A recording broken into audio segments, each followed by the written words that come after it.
Pari Yerego, Pari Irigun, Pari Gesor եւ Pari Aravot սիրելի ակնթիրներ, հարգելի հյուրեր, այսօր մենք մեծ հաճույքով մեր մեջ ունենք Araksya Karapetyan-ը։ Araksya Karapetyan-ը ամերիկյան Fox News Good Day LA-ի հաղորդավարն է, ան հեռուստաընկերության ամերիկյան ակադեմիայի Emmy մրցանակի թափնեգիր է։ Araksyan ծնած է Gyumri եւ 7 տարեկանին տեղափոխված է Ամերիկյան Միացյալ Նահանգներ, ան ամուսնացած է եւ ունի 2 դուստրեր, Սևան եւ Սոնա անունով։ Ես հաճույքով կներկայացնեմ ցեզի Araksya Karapetyan-ը։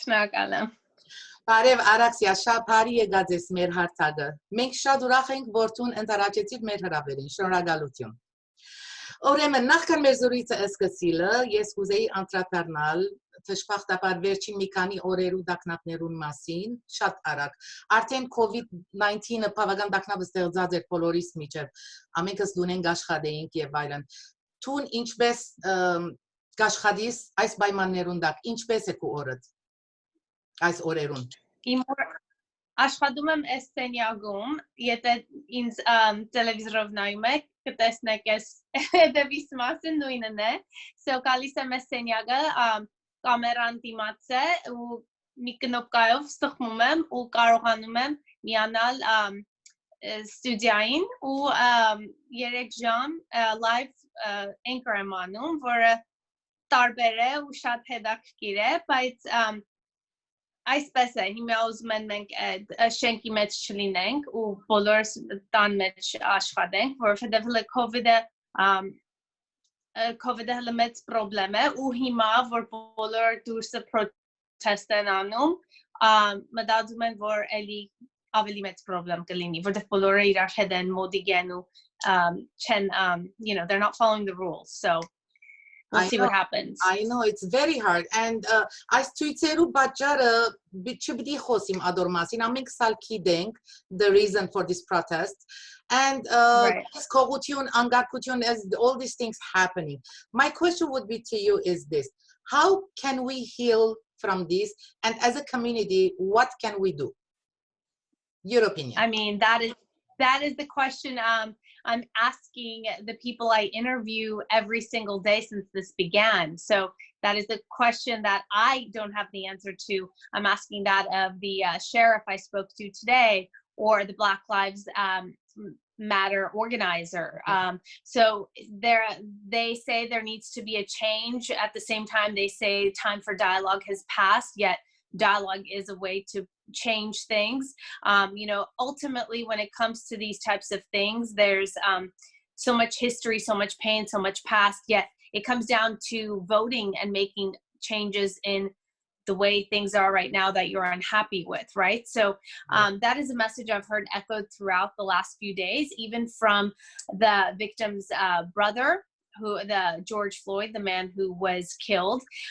His brother yesterday spoke very powerful and said that, violence, looting, vandalism, that is not the answer. If you want to instill real change and you're unhappy, educate yourself, go out there and vote. And I think that was an important message. So I think ultimately raising awareness, talking about the issue, and then exercising your ability to make a change. Exactly. And I think TV is the biggest influencer. And I was hoping that all these networks can come up with some kind of a program and, effective ways of educating the people.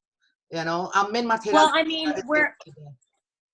we're giving a voice to people. So you're covering all the everything that's happening. Unfortunately, when people are out there protesting and they have a message, you're covering that. But then when people start looting and causing havoc, then the cameras go to that scene. So then they take away from the original message. So you're kind of, you want to do the protest justice, but the cameras are attracted to the action, right? That because things are happening. So it takes away from the message. One thing I will say is we've made a point to constantly emphasize the fact that there are legitimate protesters, and then there are those who are doing their own thing and opportunists who are taking advantage of the situation. That's important to have two distinct groups there. It's you don't want to meddle the two and say it's the same thing. That's really irresponsible. Right. So our job is to make sure that we separate those things. And the media is very influential. If like we only show the bad things, then all you're seeing is the bad things. So we have to also incorporate the good that's happening. It's a balancing act, but it's a big responsibility. So, today I spoke to the sheriff of Riverside County here. He took a knee, and with protesters, they had this very beautiful, nice moment. So we were able to talk about that, and it wasn't just about the bad that was happening. So yes, that's good, because everybody says, when you turn on the news at night or in the morning, there's always bad thing happening, and as if like people are focusing only on the bad things, and but there are other good things also that we need to watch, we need to see. There's a saying in the news business. They have a saying, it's, if it bleeds, it leads. So unfortunately, that is true. The bad stuff gets the coverage. All right. Well, I really want to, change the subject a little, because everybody is already depressed enough. Let's go. I know. Yeah. Let's talk about you. Araksya, tell us how your day starts. Not only at the COVID-19 era, even before. How, well, շուտ եմ արթնանում, ասենք ժամը 4-ին, բայց հիմա որ տնից եմ աշխատում ժամը 5-ին, so մի ժամ ավել քնում եմ, որը շատ կարևոր է, ժամը 4-ին եմ սովորաբար արթնանում, հետո հագնվում եմ սովորական շորերով, ստուդիայում եմ պատրաստվում, so գնում եմ ընդեղ, շոր ստանում եմ, ընդեղ մազեր սարքում, մեյքափն են անում, այդ ժամանակ ես կոմպյուտերով ասենք կաշտում եմ ինչ պետք է տելևիզորի վրա ասեմ, կամ research եմ անում interview-ների համար, so a lot of multitasking, ու ամեն րոպեն շատ կարևոր է, so եթե hallway-ում մեկը ինձ կանգնացնի հետս խոսի, այդ մի քանի րոպեն կարևոր րոպե է, որովհետև առավոտը it's like going from 0 to 60 miles per hour, like immediately. There's just very little time that I have to get ready physically, mentally, emotionally. So it's a little crazy. And then, շոն սկսվում է ժամը 7-ին, 7-ից մինչև 10 live, and then վերջանում է ու, meeting this, that, հետո տուն եմ գալիս. So it's an interesting job. Տուն եմ գալիս, but I'm sure it is very interesting. Of course. Now you're a mom, you have 2 babies, beautiful babies, Sevan and Sona. And why don't you tell us how you got here, Araksya? Like, you were born in Gyumri. At 7 years old, you experienced the earthquake. If you could tell us about it a little. And after, you moved to Los Angeles. Go ahead and tell us about that. Երկրաշարժի ժամանակ ես երևի 6 տարեկան էի, I think, կամ 5-6, Ամերիկա եկանք երբ որ 7.5 էի, so yeah, հիշում եմ լավ մանկապարտեզում էի, like շատ փոքր էի, բայց երկրաշարժը շատ լավ հիշում եմ, and after that, 90 թվին ընտանիքս մենք եկանք Ամերիկա, իմ պապիկիս եղբայրը մեզ բերեց, ժռապապիկ եմ ասում, իրան ասում, ինքը միշտ իրա մասին խոսում եմ, որովհետև ինքը շատ կարևոր մարդեղ է իմ ընտանիքի համար, իմ համար, միշտ ասում եմ, I'm here doing what I'm doing because of him, and that's the truth. Right. So Egank, the South Bay, որտեղ ինքը South Bay-ում էր ապրում, այստեղ շատ հայեր չկան, դրա համար երևի հայերն կան լավ չի, որովհետև մեծացա ամերիկյան թաղամաս ու անտառ անգլերեն եմ խոսում. You're doing great. Ոչինչ, ռուսերենս լրիվ մոռացել եմ, կիսատ պրատ գիտեմ, առաջ լավ էի խոսում, so այստեղ մեգից ամերիկյան թաղամասում էի ու այդ ժամանակ ուզում էի, հիշում եմ փոքր ժամանակ ուզում էի ամերիկացի լինեի, որովհետև ուզում էի չտարբերվեի ուրիշ երեխաներից, բայց շատ շուտով ես տեսա, որ լավ է որ տարբերվում եմ ու I celebrated the fact that I was different, and I've always been proud of that, so it's nice. That's good. Yeah. Իսկ լավ, ուրեմն եկաք Los Angeles, you wanted to be what? Did you want to be in, TV or No, a doctor? I mean,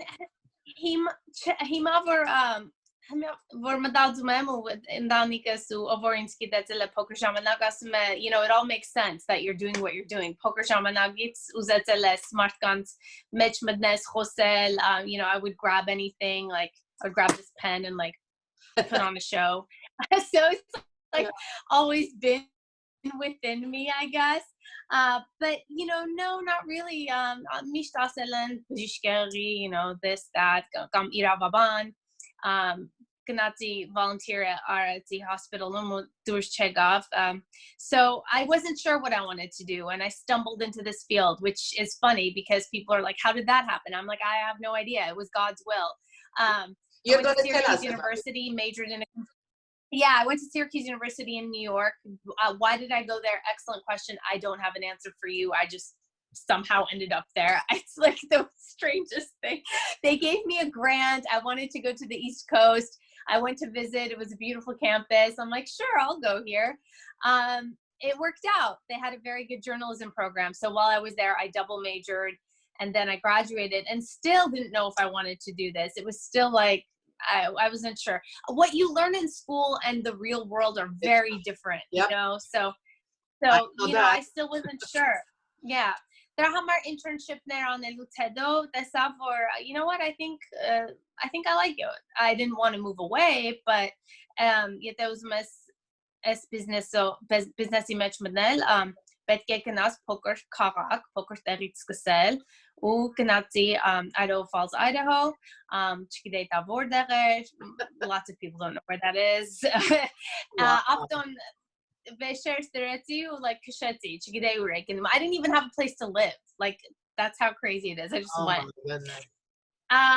And then obviously in the higher Chikain, yes, menag. Ինձ ասեցին անունդ փոխի, ասեցին մտածել ես հեչ անունդ փոխես, որովհետև դժվար է քո անունը մարդկանց համար, ասեցի չէ, ես իմ անունս չեմ փոխի, որովհետև իմ անունով դուք գիտեք, որ ես հայ եմ ու yes, կարող եմ տարբեր ազգեր, like I can pass for lots of nationalities, I think, you know, but my last name is very clear that I'm Armenian, and that was important, so I never did it. But I will tell you, when I left Idaho Falls, բոլորը անունը շատ լավ կարող էին բարձ ասեին ու միած ամերիկյան ընտանիք աղջիկ ունեցան ինձ գրեցին թե Araksya դնում անունը yeah, so հնդեղ միած աղջիկ կա չգիտեմ ով է ամերիկացի Araksya անունով. Oh my goodness, that's good, that's kind of a impact you made on them, huh? That's very nice. What are we seeing now? These are your footages from Idaho or Portland? Which one? Oh, look at you. Oh, I can't even see. What are you? How do I see what you're seeing? Oh, okay. Okay. You're better at technology than I am. So this is definitely Idaho Falls. You see the snow. You see that haircut. That's definitely my first job. That's called an anchor reporter hairstyle. Yeah. So the funny thing, and then obviously you can see when I come to Los Angeles, it's a little more glamorous. The hair also got longer and a little nicer looking. But yes, in Idaho Falls, I would also do my own shooting, videography. So I would take a camera, go all over town, set it up, and report, do the camera work, come back, edit, write the story. Also on the weekends, on top of all of that, anchor the show, produce the show. So it was everything. It was like graduate school. Your first job is like graduate school. That's what I always say. It was a great learning experience. It really was. I mean, it was incredible. How did your parents let you go there? I mean, now you're a parent. Would you let your daughters go like that somewhere they don't know? No. I don't want my daughters to be like me.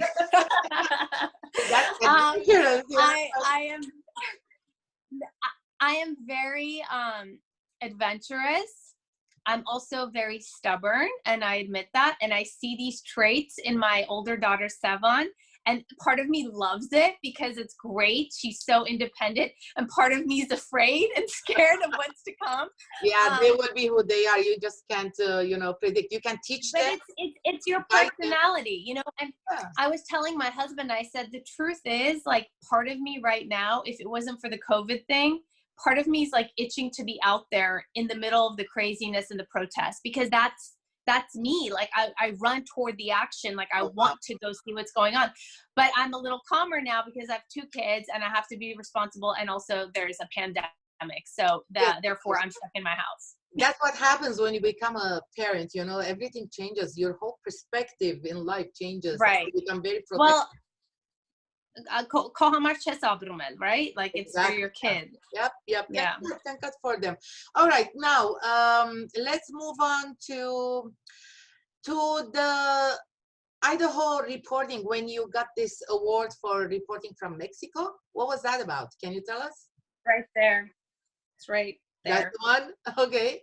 No, that's the Emmy for here. The other one, that placard right there. Yeah. The Murrow. That one, I had a good friend here. He still works at KFI Radio here in Los Angeles. He was going to Mexico to cover the story on a theme park that allegedly they train people to cross the border. People say it's just like a theme park. Other people say they go and get the experience. And this is footage you're looking at right there of what it's like to cross the border. So I'm from Idaho. I flew to Mexico City, met my friend Steve Gregory there. The 2 of us rented a car, had no clue where we were going, went to a small village. And then in the middle of the night, woke up to go to this random place. And it was like a game. Like, this guy was pretending to be a coyote and we were pretending to be the people trying to cross the border, and we were running around and being chased in the middle of the night, and it was dark and we were falling. And the whole time I'm recording this, and then I put the story together once I came back to Idaho Falls. I actually found someone who owned this soccer store in Idaho Falls who knew someone who had crossed the border recently and had gone through this park. I mean, had he gone through the park just for entertainment, or had he gone through the park to get training? That's up for you to decide. But I did the story, and that's the result of it. That's very scary. That looks very, very scary. Like, taking a risk like that, going. I mean, it wasn't real. The scarier part was the fact that I went to Mexico to Ixmiquilpan, this random city in Mexico that you've never heard of and will never go in your life. And I rented a car, and I'm like trying to find this random park. That's what's scary, not the actual park. I see. Yeah, you're right. I'm glad you did that, and it just gained more confidence for you, right? I mean, that's how you went to the next step. You got offered to LA, and how did you get into Fox? No, from Idaho, I went to Oregon, Portland, and that was great. And I was there for 2 years. Portland is a great place. It was lots of fun. It was a bigger city. Made a lot of great friends. I was just a reporter there, always out in the rain in front of a random building, getting drenched because it rains there all the time. Yeah. But I got to really hone my skills of being a live reporter. And so at the end of that, I had the option of, coming to LA, going to New York, or going to Moscow to be an international correspondent in Russia, which seemed really exciting and cool. But, I was going to get married and my life was going to be different. So I chose this path. Close to family, right? I mean, being with family. And go ahead. No, that's it. Yeah, it was about a balance in life. It wasn't just, it's, when you're passionate, you're determined, and you go after what's not the norm. It's hard because you have a tug of war, like you want to do these things, and then you also want some stability. And so you have to figure out the balance. And so, like I was telling you, I still have that itch within me to be crazy, but I can control it. I think it's also an age thing. When you age a few years, every now and then you feel that the calmness coming on, but you try to balance things. Right. Okay. course. You being an Armenian and being in Palos Verdes, I would assume maybe you weren't involved in a lot of Armenian activities, maybe. But lately, for the past several years, you've been invited to ride on the Rose Float, Armenian Rose Float, on New Year's Day, and you were at the ANC's gala event and the Armenia Fund Telethon, right? How did Yes. this involvement changed you, or did your perspective change about the diaspora and Armenians and the organizations working in LA here? Well, I mean, part of the reason for head Veradastra Los Angeles for the Wuzume Haikagan Michavairi match, you know, to make a difference, be involved, be a part of the community. I did not know that it would be to this extent. And so I'm very grateful for it. Immediately, I had so much support from the Armenian community, but that's how we are at higher rank, right? The second you see someone's last name, you're like, oh, like you celebrate that, which is wonderful. So one thing leads to another. You know, you do one event, people meet you, get to know you, and then they ask you to do another. And then, you know, before you know it, you're doing everything and you can't say no. You don't want to say no. It's hard to say no. So there you go. It took a pandemic to like keep me from doing events. I had like a number of things scheduled that obviously got canceled and postponed. Yeah. Well, I'm glad we caught you before anybody else did. But also what amazes me is that you don't miss a chance to talk about the Armenian cause or the Armenian events happening or things going on in Armenia on national TV. Tell me about that. Do you feel like you can talk about everybody and besides Armenians also? I feel like you do, right? You talk about other nationalities. Yeah. Oh yeah, absolutely. You know, I'm very lucky because I happen to be at a station and they're so supportive, always have been. And also my colleagues, the people I work day to day with, my wonderful co-anchor, who is an honorary Armenian, I always say. And so, you know, and also being an anchor, I have a unique opportunity where I'm anchoring a 3-hour live show. So I can say more than if I was just covering one single story as a reporter. Like I have a little bit more leeway to, you know, push, I wouldn't say push my agenda. I would say like, I can control some of the content. I can say, you guys, I think we should cover this. I think this is important. Or I'm going to MC this event for this organization. So I want a camera there. So the next day I can talk about what I did. And that's always how we do it. And so the more I get involved, the more there's to talk about. And so it's really nice because I'm able to represent the Armenian community. And you know what the best thing is? The viewers are genuinely appreciative and curious. When I came here, it was the first time I really talked about the Armenian genocide. It was the 100-year anniversary. And it was like, all of a sudden we started talking about it on live TV, and I had this little monologue I hadn't planned. It just came out. And then people were like, whoa, like you just said all these things. And I'm like, yeah, we just had a discussion on live television. And so it kind of propelled this. And I had all of these people, Americans or other races, sending me messages saying, I've never even heard of the Armenian genocide. Thank you for teaching me. Thank you for telling me.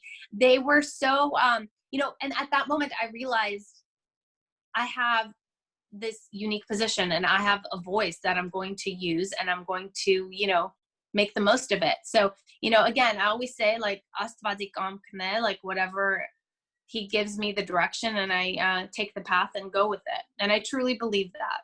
That's very good. That's a very, very nice for you to say that, because not too many people feel that way, you know, like even when they're in front of a TV or an actors or big names, you know, big shots, not everybody feels the same way. We are glad you do. And why don't you tell me about the opportunity you had to interview the Varchabit when he came here? Oh, yes.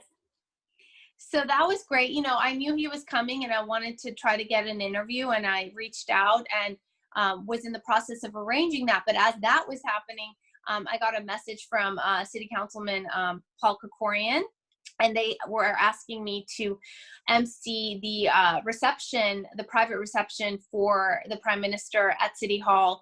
And I remember I kept rereading the email because I was like, am I saying this correctly? You know, I couldn't believe it. I was like, wow, this is amazing. So I was given this great opportunity. And so I did that, and then attended the evening dinner that night. And then the next day went to work extra early, and I had a camera person there that day recording everything. I went to work extra early the next day, put a little piece together, and then aired it. And that next day I actually sat down for a one-on-one interview with him, which we also aired on Fox. And then the extended version we put on the Fox 11 website. So I was able to, you know, just talk about the fact that Prime Minister of Armenia is here over and over and over and over. So as a person, probably someone sitting in Los Angeles is like, why do I care about this, right? Maybe. But because people start to care about you, they start to care about the things you're doing and talking about. And that is such a great thing. Great feeling, yes. So how did you feel about the Varchabet, though? You were comfortable, I can tell, right? I mean, you were very comfortable. I mean, I was, in the sense that, you know, all of these years, I said all of these years of doing events and being nervous and public speaking, which is something I was not comfortable with initially, it had led up to that moment where I was comfortable now for such a big moment. And, you know, when you speak from the heart, it comes natural, organic, authentic. It's not so nerve-wracking. I was a little nervous in the sense that when the picture you're looking at is the interview I had with him one-on-one, because my time with him was so limited, and there was so much to ask. So that part was like trying to get through all these questions. And I knew that my time was so short with him, but he was very nice. And, you know, and I wanted to speak more in Armenian with him, but I was holding back because I didn't want to, I was a little nervous about it. My mom said, don't speak. She's like, Gyumri. I was like, all right, fine, I'll just speak in English. And have you been to Armenia at all? Of course, yeah. The last time was 2006 թվին, so երկար ժամանակ. Oh, փոփոխությունները չես տեսած։ Վերջի 3 տարին, 4 տարին շատ։ Ուզում եի գնալ, երբ էի գնալու, մի տարի առաջ պետք է գնալ, 2 տարի առաջ պետք է գնալ, բայց երկրորդ աղջիկաս էի սպասում, բժիշկը չթողեց. So like my family went, and I had organized the whole trip. They went, I stayed behind, which was very upsetting. And then այս տարի էի ուզում գնալ, մտածում էի դրա մասին, ամառը, բայց այս տարի էլ ոչ մի տեղ չի գնում։ Ոչ մեկ։ Yeah. So here we are. Մի հատ Gyumri պետք է գնաս, որ տեսնաս որքան փոխված է Gyumrին, շատ նոր շենքեր։ Անպայման, ես Gyumriում եմ մեծացել, բայց Երևանում եմ շատ ժամանակ անցկացրել, որովհետև իմ մամաս, որ համալսարան ընդունվեց, իմ պապիկս, տատիկս, մամայիս կողմի ընտանիքը տեղափոխվեց Երևանում։ So ես երկու տեղն հետո առաջ էի անտած գնում, ու երկու տեղն շատ եմ սիրում, ու իմ my childhood memories are great, but Gyumriin շատ յուրահատուկ special place in my heart. There's just something about Gyumri, even though it's not as nice as Yerevan as far as like the cafes and the fanciness, and Gyumri, there's just something so raw and authentic and real, and I just have such great memories there. I don't know, I get emotional when I think about Gyumri for some reason. You know, every Gyumreti says the same thing. And you know that the Gyumri is really special, and it has a different place in their hearts. I like the fact that it's, you know, not so nice. Like there's something about that I connect with. Interesting. I haven't been there, but I should go. All right. How about your kids, Araksya? Do they speak Armenian, or is it important for you to teach them Armenian? Yes, but գիտեք շատ դժվար էս որ դպրոց չի գնում աղջիկս ու ընտանիքիս չեմ տեսնում, որովհետև մենք շատ լուրջ ենք ընդունում social distancing-ի բան, որովհետև իմ տատիկ պապիկս մեծ են, չեմ ուզում, like I don't want to take chances. Ու մամաս չի գալիս ինձ օգնում, որը միշտ ամեն օր էր գալիս օգնում։ Մենակ հիմի անտատ փորձում եմ խոսել հայերեն աղջիկաս հետ, բայց it's almost like she's upset about the situation and being stuck at home, and it's almost like on purpose she's choosing not to speak to me in Armenian. So I just keep saying things, and if she answers me in English, I just keep speaking only in Armenian, or I make her translate it. And then when she chooses to behave, she'll just like speak so perfectly. I'm like, so you just, you know, you were being stubborn. Yeah. And then I'm like, all right, so you're being just like your mother. That's wonderful. There you go. Well, yeah, no, I want them to speak Armenian. We listen to Armenian music like all day long. We, you know, I tell them about my memories of Armenia. Like, you know, it's hard because you're in an American environment, and I don't have Armenian schools to even send them to in my area. And the truth is, it's not like I'm going to go to Glendale over the weekend. It's not convenient. No, you should come. Glendale and Pasadena, full of Armenians, you know. I would love to, but realistically, it's not an easy drive. And so it's just not realistic, and it's a shame, but it's just up to me to keep pushing it, basically. There you go. We all did the same thing when we had kids, because when you're in America, just it goes fast, you know, and if you lose control, that's it, they're gone. And that's why մտածում ես, ասում եմ, եղավ, ես զորով անտատ խոսեմ, որ իրանք հայերեն սովորեն, հետո մտածում եմ, ինչ կլինի, երբ որ իրանք երեխա ունենան, right? Yeah. Ու իրանք երեխա ունենա. And at some point, maybe it will stop and it'll get lost. And when I think about that, I get so angry and I don't know how to control that, and it's out of my control. But I get very sad about that, and I don't want that to happen. You know, that's why we have so many Armenian organizations here in the diaspora, that we are trying to keep the Armenian identity and the heritage going, and the language, you know, alive and everything. But it's very hard, very hard. I mean, I am from Syria. You know, Syria and Lebanon were the heart of Armenian diaspora. But over here, even though we are way too many, you know, by hundreds of the thousands, but we're just losing it, But you know what, I will tell you, I have been so impressed being involved in all these Armenian organizations and seeing how hard and how connected to the roots the Armenians are. Even though some have been born and raised here, they are really connected to Armenia and Armenian causes, and even speak the language and know the history. They know the history better than I do, and it's so wonderful.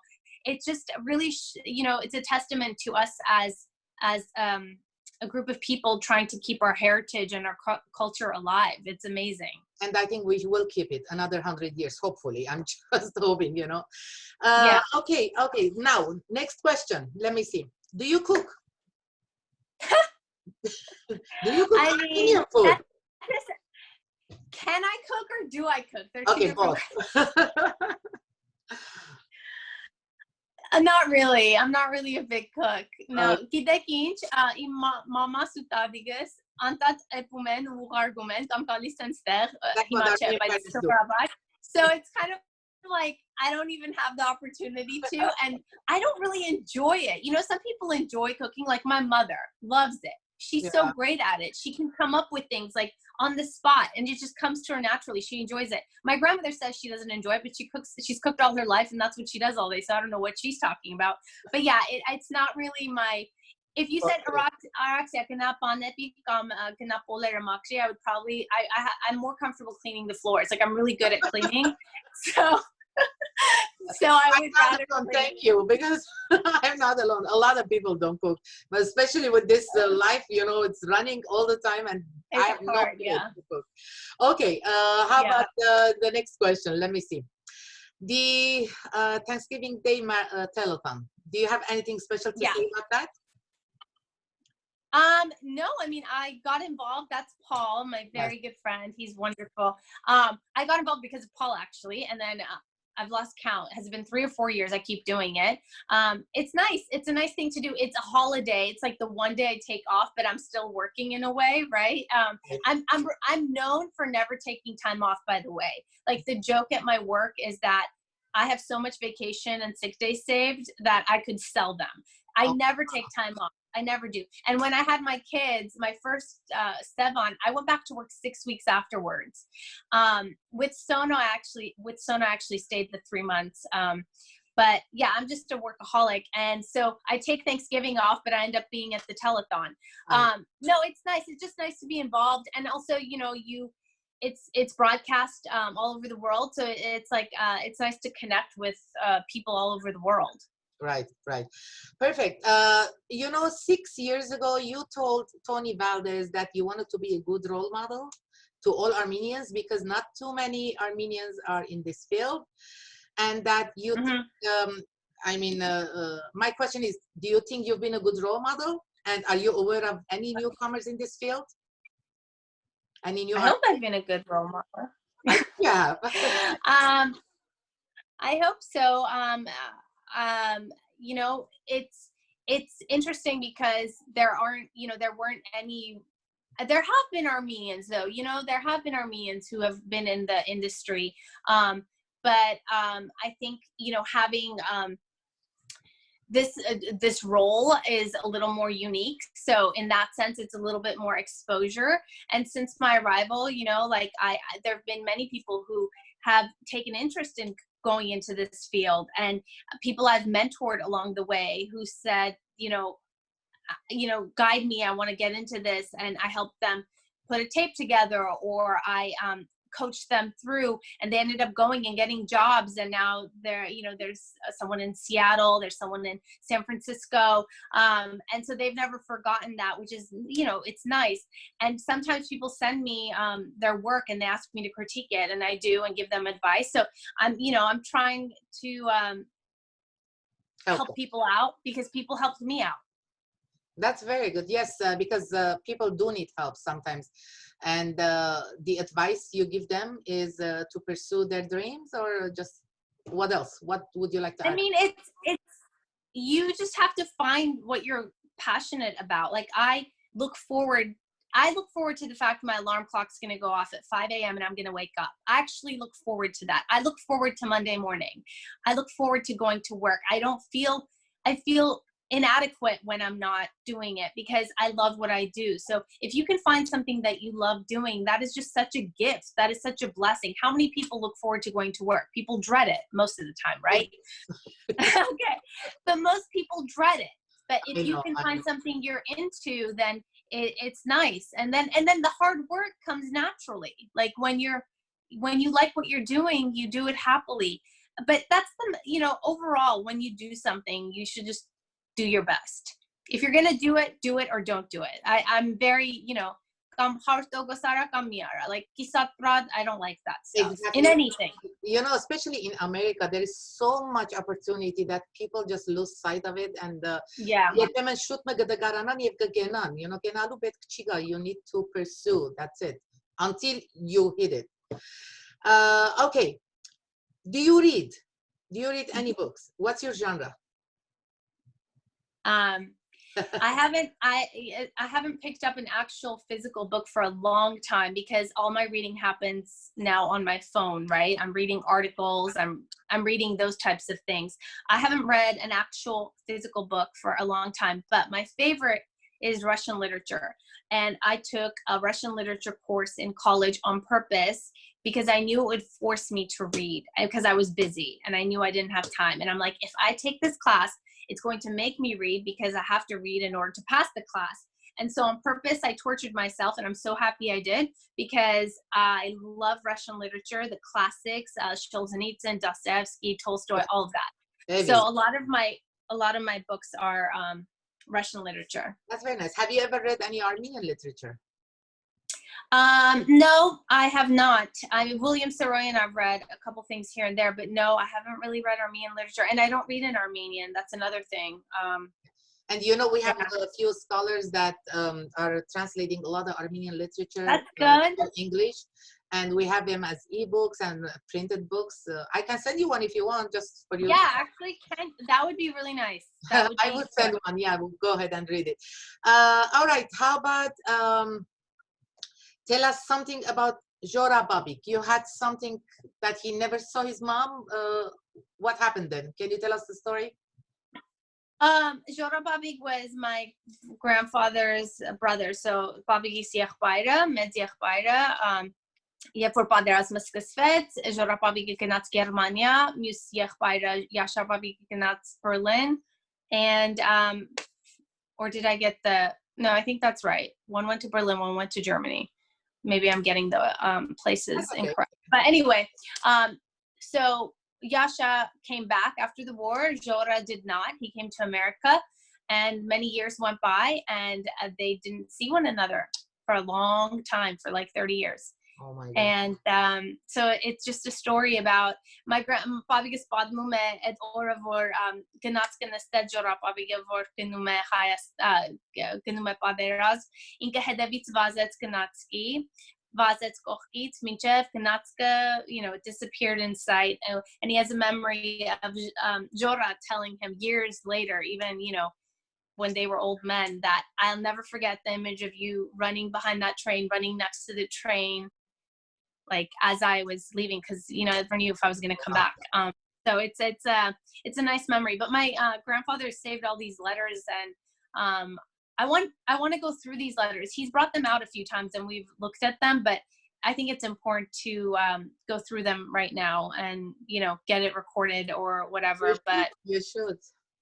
Yeah, so Jora Babik brought us to America. He's the man who brought my whole family here, and I often talk about him, and I don't forget him, because he's the reason I'm sitting talking to you, why you care about me, why I'm on television here in Los Angeles, why things have happened the way they have for me in my life. It all goes back to him, so I never forget that. And here's what's interesting.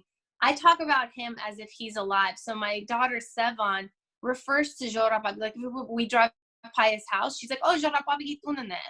Or if she sees a chach, because he has like a cross in front of his home, because my uncle now lives there, she always sees a cross, and she's like, Jora Babik tanamane chach. And she always says, Yesunem shat babigner. I'm like, Oven babigner. And then she lists them, and she always includes him.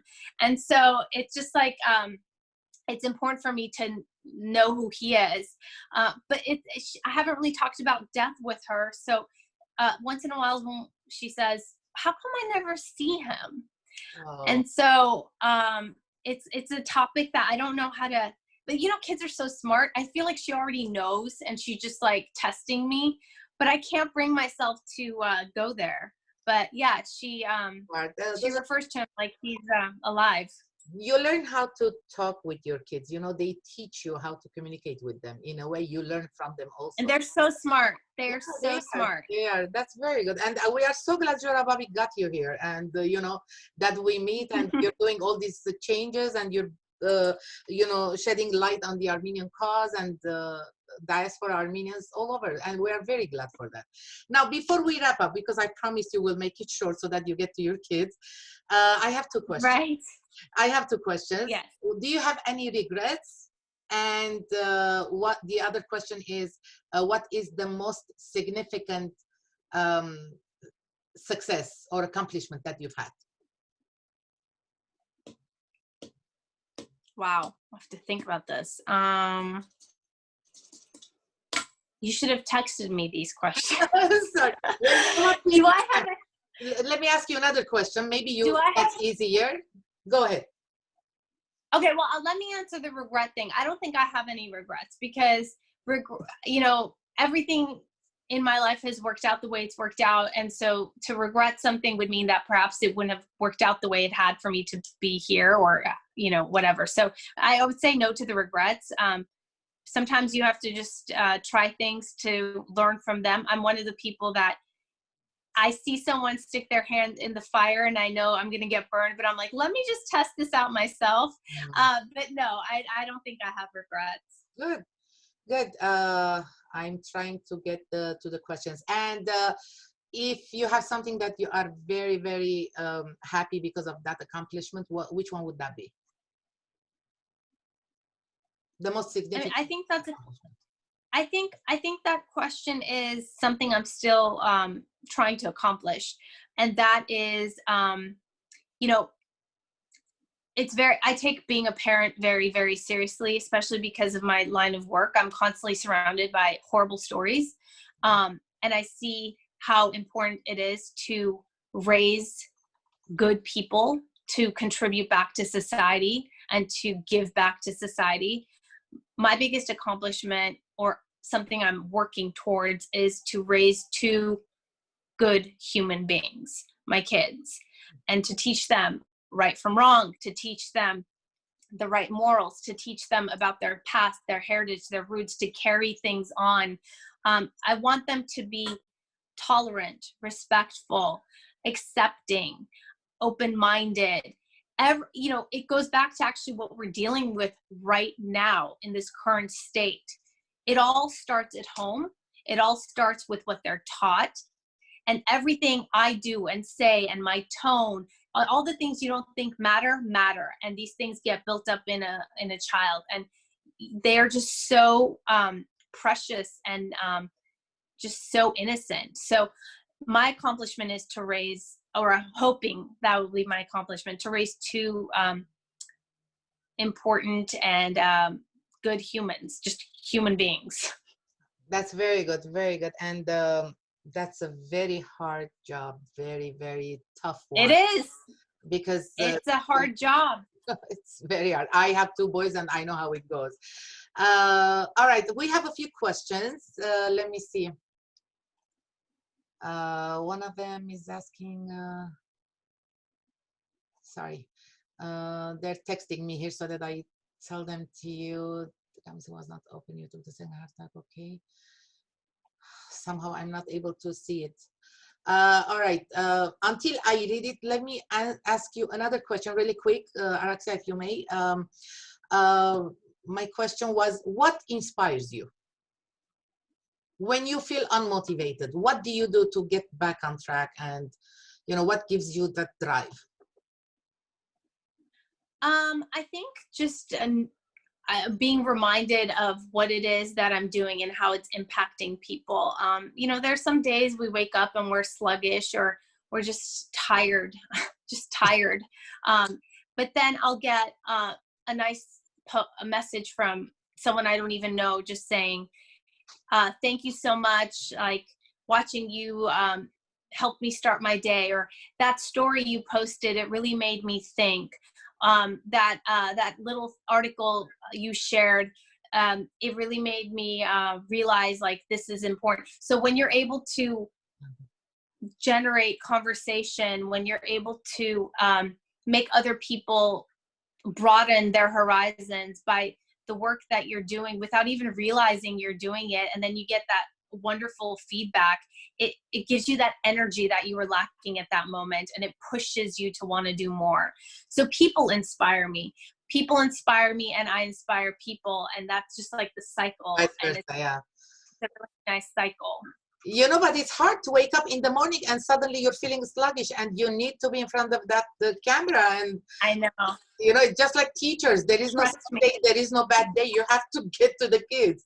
And I admire you guys, all of you. Bravo. And that's very good. Now I'm getting a few questions, if I may please. Rubina is asking, they say it's very competitive to find a job in the TV industry. What advice do you have? It is. It's very competitive. It's part of it is luck. Part of it is timing. It's not like there's so many reporter jobs, and there are more reporter jobs than anchor jobs. There aren't that many. And then when you get higher up in the field, like in Los Angeles, people don't want to leave because this is, as high as you've gotten, New York, LA, and you don't want to go. You've built a life. So it's not like the beginning in this business when you're in Idaho Falls. People go there to get started and they leave. Los Angeles, you come and you stay. You're not going. So if you're not going, the position's not opening. And so you might not get that job, right? So a lot of it is timing, luck, hard work, though you cannot undermine hard work. And really, it just comes down to you being you, the importance of being authentic and not being someone you're not, because the camera doesn't lie and people see through that. And even if you're thinking, I'll put on this facade, I'm just reading, news stories. Okay, maybe that'll work for a while, but you're not always just going to be reading whatever the teleprompter says. There's so many times where you expose your thoughts, you expose yourself, your real emotion shows. And if you are not a true, authentic person, and that was a mask you had on, people are not going to connect with you, and you're not going to be liked. A lot of it is being liked and likable and feeling like, people say to me, I feel like you're my friend, or I know you, and they laugh and they're like, I'm sorry, I'm not trying to be creepy. I'm like, no, that's a huge compliment, because if someone says, I feel like I know you, then that's the ultimate compliment, because the way I'm being, like the way I am right now with you is the way I am. I'm not. That's very good. But so in a way, what you're saying is that it's okay to show emotions on TV. It's okay to be you, right? I mean, to be. It is now. I mean, it is now. Journalism is so different. It's not like Walter Cronkite days, you know. Now people even say a news personality. You don't even say a journalist. You've become a news personality.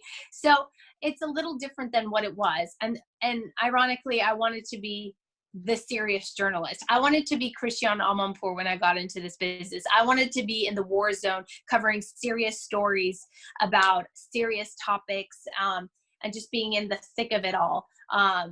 But now I'm doing something completely different. But I also feel comfortable doing what I'm doing because I'm ultimately just myself. I just happen to be in front of a camera. So yes, it's competitive. And yes, a lot of it is luck and timing. It's not even like, oh, you have to know someone to get into this business. That's not even true. A lot of it just depends on timing and hard work. It really does come down to working hard and just pushing. Okay, but also you said it once that LA and New York are 1 and 2, but you need to go somewhere. Where was Idaho? What number was it on the list? 182. There you go. But you went there. How interesting. But it's very competitive to get in New York and LA, I guess, industry. Oh, yeah. Well, okay, we have a question from Lisa Kaputian, and she is asking, what are your next steps? Where do you go from here? Where do you see yourself in 5 or 10 years? Well, you know, I don't, if you want to go to a network level and national level, most likely you'd have to go to New York or Atlanta. And I don't want to move. I want to be in Los Angeles. So if I can just maintain what I'm doing at the local level, I feel like I've become part of the community here. I've made an impact on the community. And if I'm able to just maintain this job, because listen, nothing is guaranteed and nothing is forever and nothing is stable. And so if you can keep this job in this town for a long period of time, it's a huge accomplishment. So if I can just keep doing what I'm doing, I'm perfectly content. There you go. And the one last question, Vilma is asking, when you're in front of the camera, which subject makes you nervous?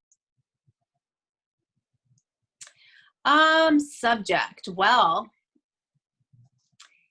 even this week, I have to tell you, talking about serious and very tough topic like race, that's tough because every word matters and someone can misinterpret what you're saying, and you don't want to offend people.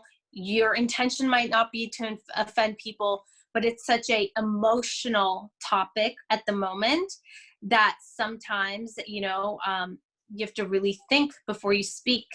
And some of the interviews you do, you don't know how the person is going to react to the question you're about to ask because they're super emotional about it. So this couple of days has been hard. It really has, because it's not about just sticking to the facts and what's your opinion and let's agree to disagree. This is like a really serious discussion. It's very hard, and we are so glad you came today. You joined us. We are so happy. It was so much fun, and I know we have to keep fun, you know, face and happy show. We're living in really bad times right now, and I hope everybody stays safe, and you especially be safe and just continue what you're doing. You're doing great, and so Araksya, we wish you the best of luck. The best is yet to come, I think, and we wish you continued success, strength, a lot of healthy days ahead. And we thank you very much for joining us today for this nice and warm talk. Thank you. I hope you come again and we talk more. Հարկելի ագնտիրներ, շնորհակալ ենք, որ այսօր միացաք մեզի այս շատ հաճելի զրույցին Արաքսիա Կարապետյանի հետ։ Ձեր բոլորին կմաղթենք բարի գիշեր եւ խաղաղ ու առողջ օրեր։ Չմոռնաք այցելելու մեր YouTube-ի գայքը եւ սեղմելու subscribe գոճակը։ Կտեսնվենք հառաջիկա 3 շաբթի նորեն ժամը 8-ին։ Արաքսիա, բարի գիշեր, բաճիկներ, ցակուկներուն։ Բարի գիշեր բոլորիդ։